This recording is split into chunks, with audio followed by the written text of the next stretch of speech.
هواي تجينا أسئلة عن درون تمشي الحال، بس هنا لازم تعرف شنو الغرض منها، هل هي اللعب لو للتصوير. قبل فترة شخص مصور سألني على درون، قال لي شنو رأيك بيها؟ شفت الدرون طلعت لعبة وخالين بيها كاميرا صغيرة. هنا لما نحكي على الدرون نحكي بمواصفات وشروط تتوفر بيها حتى تنطينا صورة وتوازن حلو.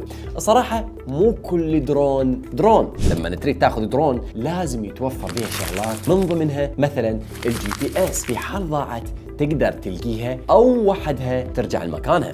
الموضوع الثاني الحساسات، حتى ما تصطدم بالأجسام أو الأشجار أو الحيطان. يتوفر بها تطبيق، بالإضافة إلى أنه لازم يتوفر بها تطبيق تقدر تكنكها على التليفون. جودة كاميرتها لازم تكون عالية حتى تنطينا صورة حلوة. بطاريتها تدوم فترة طويلة، مثلا 20 دقيقة. بيها اكسسوارات إضافية حتى في حال صار بيها عطل أو كسر ممكن تبدلها. مستقرة بالطيران حتى ما تفقد التوازن وتوقف. مثلا أنا عندي هاي الدرون، ممكن تسألوني شنو تنصحنا، وهذا هدف الفيديو. بس لا تنسى تشترك بالقناة وتفعل الجرس حتى يوصلك كل جديد. شركة DJI هي من الشركات المختصة بهاي الأمور، من ضمنها الدرونات. إذا ردت تشتري فلازم تشتري من هاي الشركة، لأن بيها نوعيات كلش حلوة وتنطيك أداء عالي وأسعارهم رخيصة. بالمناسبة هاي الدرون هي DJI Mini 2، وزنها تقريبا 250 غرام بس، وسعرها ما يقارب ال 450 دولار. سوي تاج صاحبك المصور او المختص بالدرونات وخليه يشوف شنو رأيه بالموضوع. لا تنسى تتابعني حتى تعرف اكثر عن التكنولوجيا اللي تفيدك بحياتك اليومية. كان وياك محمد من قناة مونتوغرافي. اشوفكم فيديوهات جاية.